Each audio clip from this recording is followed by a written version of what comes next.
हर हर महादेव। जय भोलेनाथ।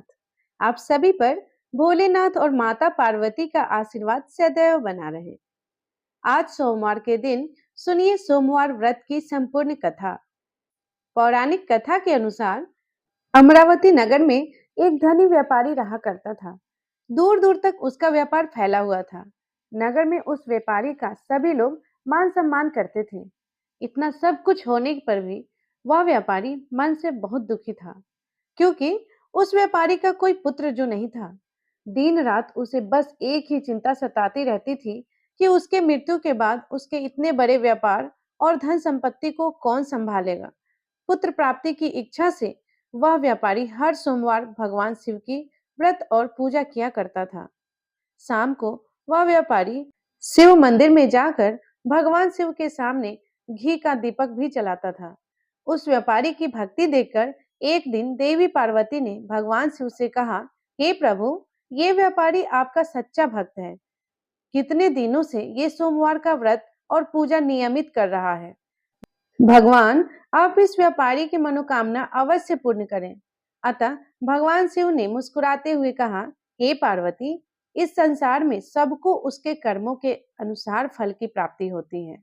प्राणी जैसा कर्म करते हैं उन्हें वैसा ही फल मिलता है।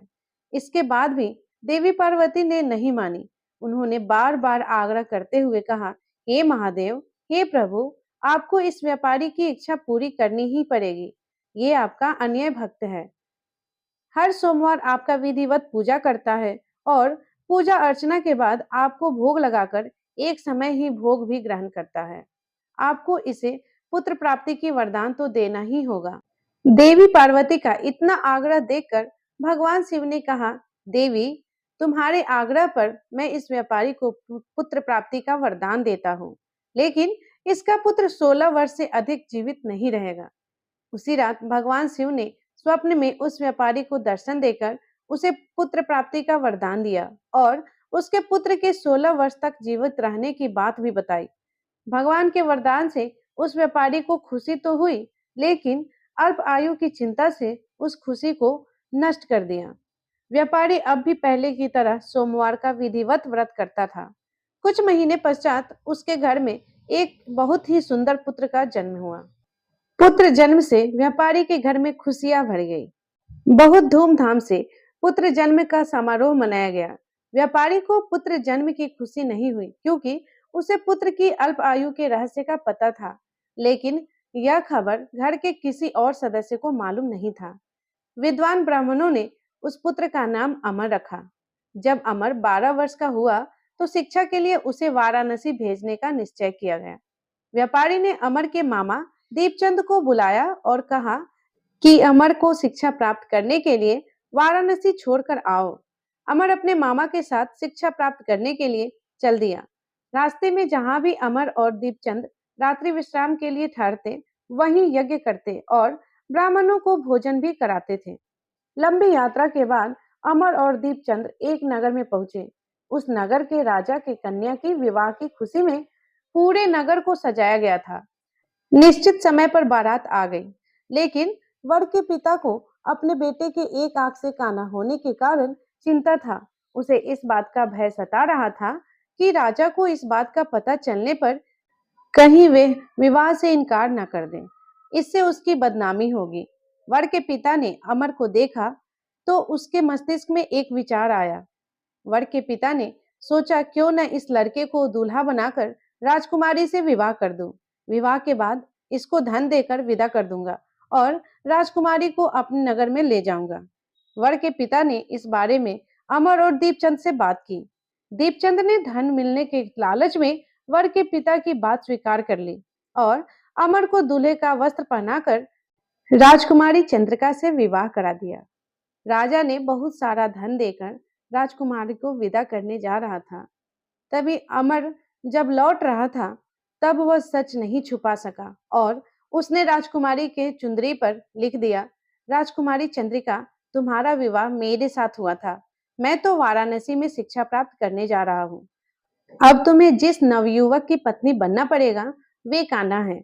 जब राजकुमारी ने अपने चुंदरी पर लिखा हुआ पढ़ा तो उसने काने लड़के के साथ जाने से इनकार कर दिया। राजा ने सब बातें जानकर राजकुमारी को महल में रख लिया। उधर अमर अपने मामा दीपचंद के साथ वाराणसी पहुंच गया। अमर ने गुरुकुल में पढ़ना प्रारंभ कर दिया। जब अमर की आयु 16 वर्ष की हुई तो उसने यज्ञ किया। यज्ञ की समाप्ति पर ब्राह्मणों को भोजन कराया और खूब अन्न वस्त्र दान दिया। रात को अमर अपने शयन कक्ष में सो गया। शिव जी के वरदान के अनुसार शयनावस्था में ही अमर के प्राण उड़ गए। सूर्य उदय पर मामा ने अमर को मृत देखकर रोने चिल्लाने लगा। आसपास के लोग भी एकत्र होकर दुख प्रकट करने लगे।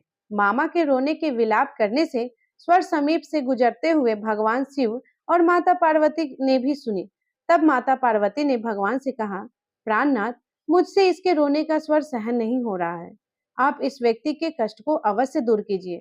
भगवान शिव ने देवी पार्वती के साथ अदृश्य रूप में जाकर अमर को देखा तो वे पार्वती जी से बोले, देवी, ये तो उसी व्यापारी का पुत्र है जिसे मैंने 16 वर्ष की आयु का वरदान दिया था।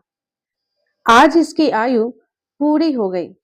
देवी पार्वती ने भगवान शिव से फिर निवेदन किया, हे प्राणनाथ, आप इस लड़के को जीवित कर दीजिए, नहीं तो इस लड़के के माता पिता पुत्र के कारण से रो रो कर अपने प्राणों को त्याग कर देंगे। इसके पिता तो आपका परम भक्त है, वर्षों से सोमवार का व्रत करते हुए आपको भोग लगा रहा है। माता पार्वती के बार बार आग्रह करने पर भगवान शिव ने उस लड़के को जीवित होने का वरदान दे दिया और कुछ ही क्षणों में वह जीवित होकर उठ बैठा और फिर शिक्षा समाप्त करके अमर मामा के साथ अपने नगर की ओर चल दिया। दोनों चलते हुए उसी नगर में पहुंचे जहां अमर का विवाह हुआ था। उस नगर में भी अमर ने यज्ञ का आयोजन किया।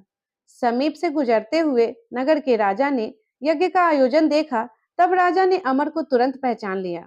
यज्ञ समाप्त होने पर राजा अमर और उसके मामा को महल में ले गया और कुछ दिन उन्हें महल में रखकर बहुत सारा धन देकर राजकुमारी के साथ विदा कर दिया। रास्ते में सुरक्षा के लिए राजा ने बहुत से सैनिकों को भी साथ भेजा। दीपचंद ने नगर में पहुंचते ही एक दूत को घर भेजकर अपने आने की सूचना भेजी। अपनी बेटे अमर के वापस आने की सूचना से व्यापारी बहुत प्रसन्न हुआ। व्यापारी ने अपनी पत्नी के साथ स्वयं को एक कमरे में बंद कर रखा था। भूखे प्यासे रखकर वह व्यापारी और उसकी पत्नी कमरे में अपने बेटे की प्रतीक्षा कर रहे थे। उन्होंने प्रतिज्ञा कर रखी थी कि यदि उनके बेटे की मृत्यु का समाचार मिला तो वे दोनों भी अपने प्राण त्याग देंगे। अमर अपनी पत्नी और मित्रों के साथ नगर के द्वार पर पहुंच गया। अपने बेटे के विवाह का समाचार सुनकर पुत्रवधू राजकुमारी चंद्रिका को देखकर उसकी खुशी का ठिकाना नहीं रहा। उसी रात भगवान शिव ने व्यापारी के स्वप्न में आकर कहा, हे भक्त, मैंने तेरे सोमवार का व्रत करने और व्रत कथा सुनने से प्रसन्न होकर तेरे पुत्र को लंबी आयु प्रदान की है। यह सुनकर व्यापारी बहुत प्रसन्न हुआ। सोमवार के व्रत करने से व्यापारी के घर में खुशियां लौट आई। शास्त्रों में लिखा है, जो स्त्री पुरुष सोमवार का विधिवत व्रत करते हैं और विधिवत कथा सुनते हैं, उनके सभी इच्छाएं महादेव की कृपा से पूरी हो जाता है। इस प्रकार सोमवार का कथा समाप्त होता है। तो प्रिय श्रोताओं, आप सबको यह वीडियो पसंद आई हो तो वीडियो को लाइक करें और चैनल को सब्सक्राइब करें, क्योंकि आपके लिए ऐसी बहुत सारी कथाएं हमारे चैनल पे सुनने को मिलेगा और मैं आपके लिए लाऊंगी। और कमेंट में हर हर महादेव लिखना बिल्कुल ना भूलें। धन्यवाद।